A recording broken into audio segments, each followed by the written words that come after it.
ሰላም ሰላም ውድ ቤተሰቦቼ እንዴት ናችሁ? ሰላማችሁ ይብዛ። ይሄን ቪዲዮ ሲጀምሩ ላይክ፣ ሼር፣ ሰብስክራይብ አድርጉ። እህታችን ትናንትና ቀብር ስነ ስርዓቷ ተቀብራለች። ሁለተኛ ደግሞ የቀነኒ አባት በድጋሚ መልእክት አስተላልፈዋል። ሁሉንም ትሰማላችሁ።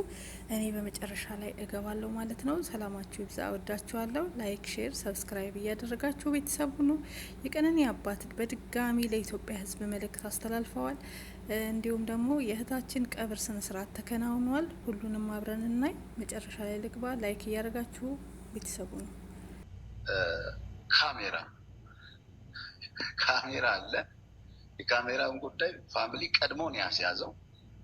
ሄደው ግን አሁን ላይ ደርሰው ካሜራው አይሰራም ምናምን የሚል አይነት ምላሽ ነው የሚሰጡት። ከዚያ ጊዜ ጀምሮ እስካሁን ቆይተው ማለት ነው። እነዚህ ነገሮች ስታይ ደግሞ የተያዘባቸው ነገር አለ።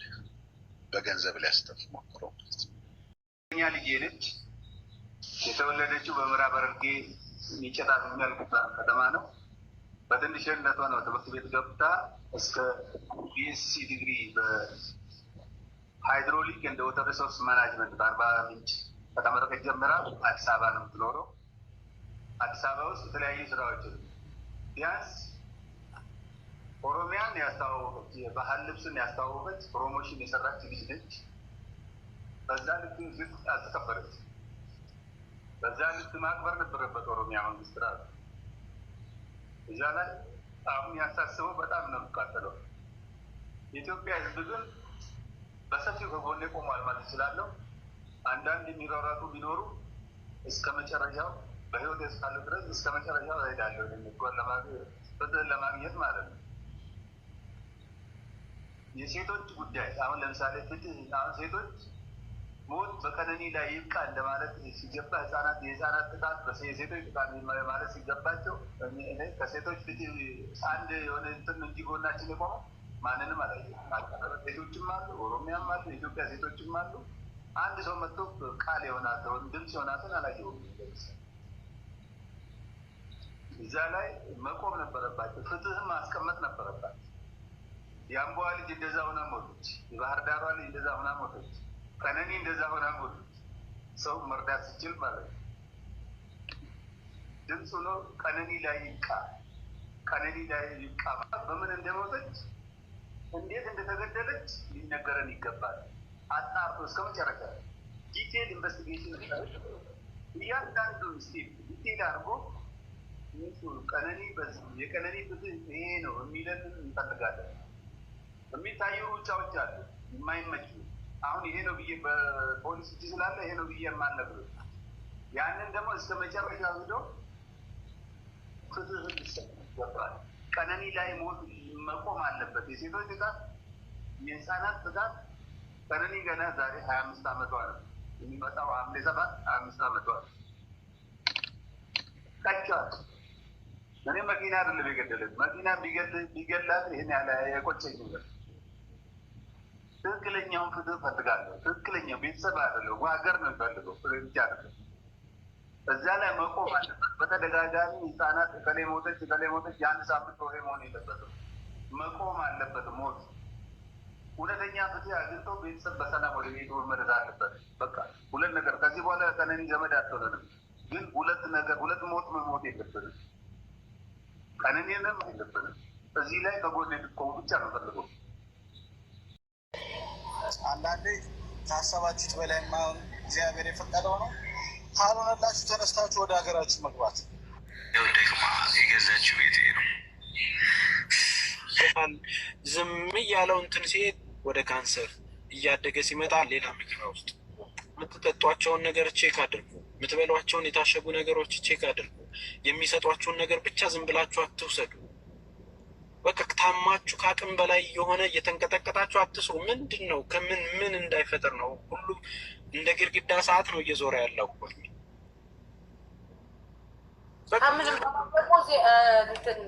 ተስፍሽ ይሄ ንስካፌ የሚባለውን ነገር አቆሙ። በተለይ ንስካፌ የምትጠጡ ልጆች አቆሙ።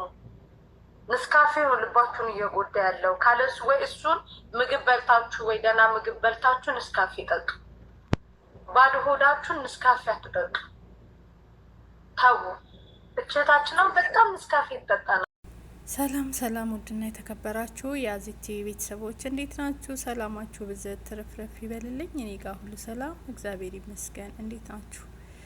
ከርታታ ስደተኛ ምስኪኗ እንግዲህ ቆንጅት ጸጌ ለሀገሯ አፈር በቅታለች ማለት ነው። በትላንትናው ዕለት የቀብር ስነ ስርዓቷ ተከናውኗል ማለት ነው። በቃ የኛ ህይወት እቺ ናት፣ የስደተኞች ህይወት እቺ ናት። በጣም እናሳዝናለን።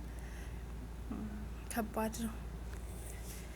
አንድ ቀን ሳንኖር ለራሳችን እንደ ሻማ እየቀለጥን ስደተኞች አንድ ቀን እንደዚችው ይኸው በሰራችው ቤት ምን የመሰለ ቤት ሰርታለች። ተስፍሽ እያሳየ ነበረ። ያማል። በሰራችው ቤት ሳትኖር ስትንከራተት የሰው ኩሽና የሰው ሽንት ቤት እንዳጠበች ህይወቷ አልፎ በሳጥን በካርጎ ገባች። ከሷ ሻንጣዋ ቀድሞ ገባ።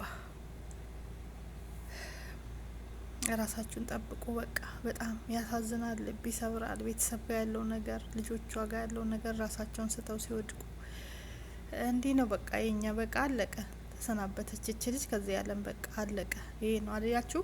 ስንት አመት ሙሉ ስትለፋ የነበረች የልጆቿን ፍቅር ለልጆቿ ፍቅር ሳትሰጥ ልጆቿ ለሷ ፍቅር ሳይሰጧት አብረው ሳይኖሩ በውጭ ብቻ የሆነው ወይኔ ያማል፣ የምር ያማል በጣም። ወይ በሰላም ግቢ ተብሎ ተሸኝታችሁ አስክሬናችሁ እንደዚህ በሳጥን ሲገባ ቤተሰብ ምን አክል ምን መቻል መቋቋም እኮ አይችሉም። በቃ እናት ስሙታለች፣ ተገላገለች ቀድማ። አባት በምን አንጀታቸው ነው የሚቀብሯት? በምንድን ነው የሚችሏት? ከባድ ነው። ያማል። ልጆቿ እንዴት ነው የሚጽናኑት? እንዴት ነው እዚህ ቤት እናታቸው የለፋችበት ቤትስ እንዴት ነው የሚኖሩት? እባካችሁ ሁላችሁም ስደተኞች ማለት ነው። እኛ ኢትዮጵያን ችግር አለብን። ምንድነው ችግራችን? ጠዋት ተነስተን ምግብ አንበላም። እውነቴን ነው። ቁርስ የሚበላ የለም ሁላችንም። እኔ ይኸው እስካሁን ድረስ አልበላውም። ስንት ሰዓት ነው አሁን? በዚህ ሰዓት አስቡት፣ ወደ 10 ሰዓት ሊሆን ነው በኢትዮጵያ ሰዓት አቆጣጠር። ግን ገና ተነሳው እያጸዳው ነው። አልበላውም። ችግር አለብን። ሌላ ዜጎች ሲነሱ ተነስተው ቁርስ ነው የሚበሉት። ቅድሚያ ለራሳቸው ነው የሚሰጡ። ቁርስ በልተው ከዛ በኋላ ነው ወደ ስራ የሚገቡት። እኛ ግን እንብላ አንልም። ተሯሩጠን ስራ ላይ ነው። በጣም በሚያሳዝን ሁኔታ ማለት ነው። ራሳችን አንጠብቅም።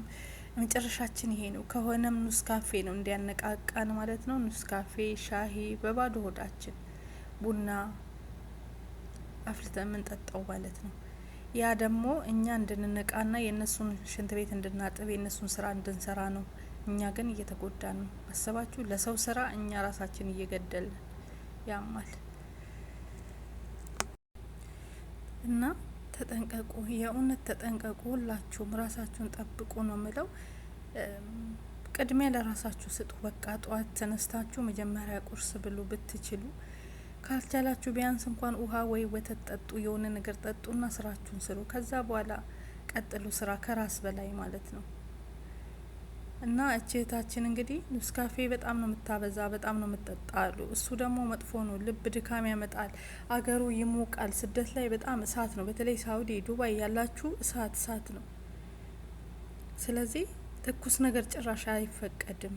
ቀዝቃዛ ነገር ጠጥታችሁ ስራ ስሩ። የበለጠ ለልባችሁ መዳከም ያመጣል ማለት ነው። በቃ ናት። አያችሁ፣ ይሄን ሁሉ አመት ለፍታ ቤት ሰርታ ከልጆቼ ጋር እኖራለሁ አገሬ ገባለሁ ብላ ካርጎ ሰብስባ ኮተት ሰብስባ። እኛ ስደተኞች ምን ኮተት እንደምንሰበስብ ታውቃላችሁ? ወደ ሀገር ለመግባት ይሄ ሁሉ አድርጋ ግን የእሷ በአንድ ጨርቅ በ2 ሜትር ጨርቅ ተጠቅልላ ወደ መቃብር ወረደች። ሁሉም ነገር እዚህ ጋር በቃ ህመም የለ፣ አልታከመችበትም እንኳን በገንዘቡ። አስባችሁታል? ነፍስሽን በገነት ያኑረው፣ ለቤተሰብ መጽናናትን ያድል። ከሷ ተምረን ብቻ ሁላችንም ራሳችንን እንጠብቅላለሁ። ሰላማችሁ ይብዛ። ስለ ቀነኒ ደግሞ እምላችሁ ነገር አለ ማለት ነው። የቀነኒ አባት መልእክት አስተላልፈዋሉ፣ አስገባላችኋለሁ ማለት ነው። የቀነኒ አባት መልእክት አሁንም የቀነኒ አባት ድምጽ ሆኑን እያሉ ናቸው ማለት ነው። ስለ ቀነኒ እንግዲህ እንዳያችሁት ሁሉ ነገር የውሃ ሽታ ሆኖ በቀጠሮ ላይ ነው ያለ። እስካሁን ምንም አይነት ነገር የለም ማለት ነው። አባት አሁንም ድምጽ ሁኑን እባካችሁ ሲሉ ድምጻቸውን አሰምተዋል። እኔ ልጄን መኪና አልገደለብኝም እና ልጄን መኪና ቢሆን እፍ ብዬ እቀመጣለሁ አርፌ። ስለዚህ ልጄ ያሟሟታን ነገር ይንገሩኝ እያሉ ናቸው አባት። ስለዚህ የኢትዮጵያ ሕዝብ ካጠገቤ ቆሙ ሲሉ ድምጽ አሰምተዋል። ሁላችንም ከቀነኒ አባት ጎን እንቁም ማለት ነው። ፍትህ ለቀነኒ አዱኛ እያልን ሁላችንም የቀነኒን ነገር መርሳት የለብንም። ሁላችንም ድምጽ መሆን አለብን ቤተሰብ ማለት ነው።